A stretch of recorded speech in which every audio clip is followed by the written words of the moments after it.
Hello. I am Skifetch. And I am a robot. I have a superpower.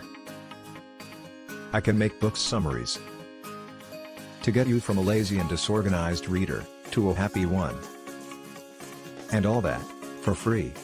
So please don't forget to support me by subscribing to my channel, skifetch.robot. And who knows, maybe one day my voice will get more human, haha. The book I am going to present you today is The Monk Who Sold His Ferrari, a guide for using ancient practices to improve your quality of life and achieve your goals. A book by Robin Sharma. The Monk Who Sold His Ferrari, a fable about fulfilling your dreams and reaching your destiny by motivational speaker and author Robin Sharma is an inspiring tale that provides a step-by-step approach to living with greater courage, balance, abundance and joy. The Monk Who Sold His Ferrari tells the extraordinary story of Julian Mantle, a lawyer forced to confront the spiritual crisis of his out-of-balance life, and the subsequent wisdom that he gains on a life-changing odyssey that enables him to create a life of passion, purpose and peace. By listening to this summary you will learn the following 3 things. Grooming the mind with opposition thinking is a useful exercise. The ancient rule of 21. 10 rituals of radiant living. The main ideas. The fable. The fable tells a story that will teach the listener about the 7 virtues of the Savannah system. There is a red lighthouse in the middle of a beautiful garden with thousands of blooming flowers. This garden is a place of serene silence. This stillness is suddenly interrupted by a massive sumo wrestler storming out of the lighthouse. He only wears a pink mawashi belt. The sumo stumbles upon a golden watch while walking around the green garden. The wrestler picks up the clock, and while he looks at it, he loses his consciousness. As soon as the giant awakens, he is filled with energy by the fragrance of the yellow roses surrounding him. As he gets up from the ground, he discovers a path to his right covered with diamonds. He follows the sparkling path and finds everlasting delight and happiness. The garden. The garden in the fable represents the human mind. We litter our minds with too many negative thoughts like jealousy, envy, and fear. We have to take care of our minds like we would take care of a garden. We pick up the litter and tear out the weed. We sow flowers and plant trees. You have to become aware of what thoughts you like to nourish, and which thought you should not let into your mind. To improve your concentration, you can try an exercise the sages of Savannah call the heart of the rose. Just go to a quiet place and take a rose with you. Now stare at the rose and explore all its beauty. When random thoughts pop up in your mind, discard them and focus on the beauty of the rose's color, texture, and fragrance again. Exercise daily, and you will see the positive effects like calmness and happiness emerging. Purpose. The red lighthouse, which stands in the middle of the garden, represents purpose. By trying to complete your life's purpose, you will find satisfaction and inner harmony. While there is no easy way to find your mission, it is straightforward to get there if you have found it, in only 5 steps. Create a clear mental picture of the outcome. Pressure yourself to get there, for example by telling others about your mission or your goals. Have a timeline with deadlines.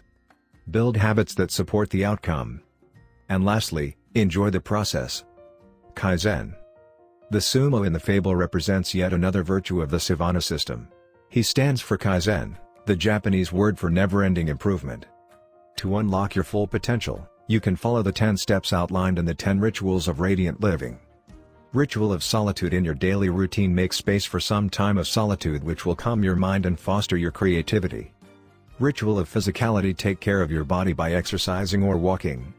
Ritual of live nourishment. Follow a healthy, vegetarian, diet.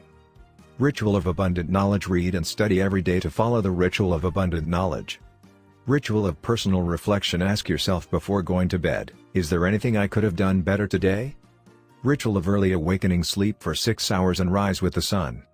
Ritual of music. Lift your mood by listening to music more often. Ritual of the spoken word. Come up with a personal, inspirational mantra. Ritual of a congruent character. Ensure always to follow your principles. Ritual of simplicity. Conduct a simple life by focusing on your priorities. Self-discipline. Do you remember the pink mawashi the sumo wears in the fable? This belt is a symbol of strict self-discipline. There might be many ways to foster one's willpower. But one method which has been recommended to Mantle in the story is to not speak for one day. Trying to be silent for a whole day sounds like a fun exercise. Time. You might have guessed that the golden watch the sumo stumbles upon stands for the time. The watch is a reminder of mortality. Your time on the planet is limited. Therefore, learning to use your time wisely is to master your life. To make better use of your time the next day, plan your next day. And every Sunday you can use an hour to plan your next week. Learn to say no to protect the time you have ruthlessly, selflessly serving others. After being unconscious, the sumo awakens between the yellow roses. The fragrance of the flowers energizes him. The roses in the fable are a symbol for the sixth virtue in the Savana system, selflessly serving others. You can improve our own life by always being compassionate toward others. Ask yourself, how can you better the lives of others? Living in the now. The last virtue in the Savana system is living in the now. In the fable, the path of diamonds represents this virtue. As we travel on our path through life, we need to make sure we see the diamonds and little wonders along the way. Appreciating health, friends, and the current moment by being grateful is an excellent way to live a rewarding, joyful life. Here are the main 3 insights in the book. First insight: grooming the mind with opposition thinking is a useful exercise. Worry drains the mind of its power and, sooner or later, it injures the soul. Robin Sharma. I don't know about your mind, but I am aware there is too much negativity in my mind. The garden in the fable stands for your mind and the responsibility you have to groom that garden. Opposition thinking is precisely that, a method to keep your mind well groomed. Try this exercise: replace any negative thoughts you might have immediately with a positive one. For example, the next time you sit in a plane and silently complain that there is too little space, replace that thought with how wonderful it is to fly above the clouds. Second insight: the ancient rule of 21. Ancient rule of 21, if you do anything for 21 days in a row, it will be installed as a habit. Robin Sharma. Grooming your habits is as essential as grooming your mind. Probably there is no better way to reach your life's mission than to build supportive habits that do align well with your short-term and long-term goals alike. Third insight: 10 rituals of radiant living. Investing in yourself is the best investment you'll ever make. It will not only improve your life, but it will also improve the lives of all those around you. Robin Sharma. I love the 10 rituals of radiant living. You can use it as a checklist for your daily routine. If your daily routine covers every point in the list, it shows that you are already investing in yourself. There is only one ritual I disagree with: sleeping 6 hours is way too little sleep. Make it 8 hours of sleep and do not sacrifice your sleep for anything and you will have improved the 10 rituals. Smile. Conclusion. The Monk Who Sold His Ferrari is a great book. The advice is inspirational and applicable at the same time.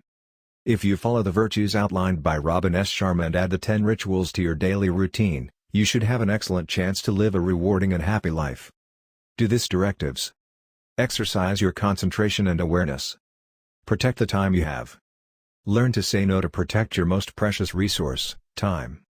Make space for solitude to calm your mind and foster creativity. Take care of your body. Follow a healthy diet. Learn something new every day. Study yourself. Improve yourself by asking yourself every day before going to sleep if you could have done something better. Get enough sleep. Listen to music to lift your mood. Create an inspirational mantra. Stick to your principles. Conduct a simple life.